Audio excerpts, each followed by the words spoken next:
I nominated MS Ireland as a charity because I've seen firsthand the good work they do with people with MS and their families. My reasoning for choosing the MS Society was that my mother, Kate, was diagnosed with MS when she was 23 and suffered with the illness for 30 years. The MS Society provided support, advice and assistance at various stages through her illness. So I was delighted that myself and ESB Innovation could offer some assistance back to the MS Society in return. Team 21 Tots is a charity focused on children, young children with Down syndrome.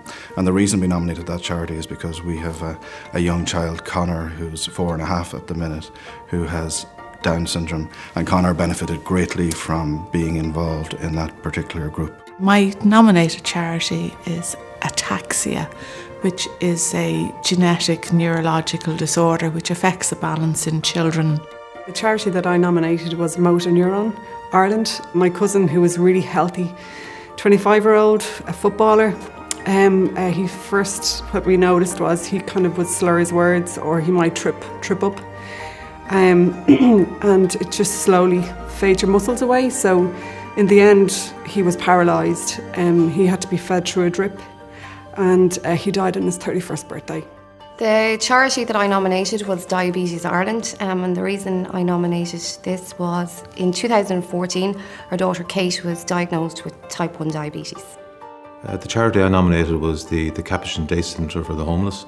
It's on Bow Street in Dublin and it's run by Brother Kevin, who's well known in those circles. Last year they gave out about 200,000 meals and about 100,000 food parcels. And I suppose the reason I nominated them was because I've had some association with the charity already, but also I volunteered myself for a number of years in the homeless sector. So I was very aware of the difference, the huge difference that the work they do makes in the lives of homeless people. So I thought it was a really excellent charity to nominate this year.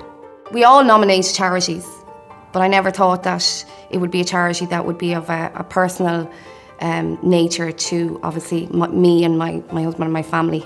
So I think it's really important. It was a very proud day for Kate to be able to hand over the cheque to Diabetes Ireland. I know she was chuffed with herself and she felt very important, and I know that myself and my husband really appreciated that Diabetes Ireland was chosen.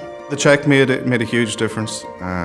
It's, as I said, it's a small group, so a little goes a long way, and it's not, there's no big overheads associated with it, so the money goes directly to help.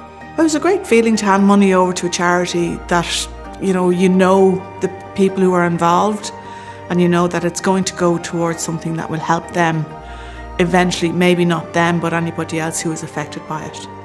Well, ESB as a group and ESB International, we've always felt that it's important to give back to the communities we work in, whether that's here in Ireland and through local initiatives across the country or where we work internationally, and that's always been a significant part of what we do. We're a part of the community and therefore we should be helping the community in whatever way we can. And I think the donation, the nominating Brother Kevin Centre is a small part of that, but a significant part as well.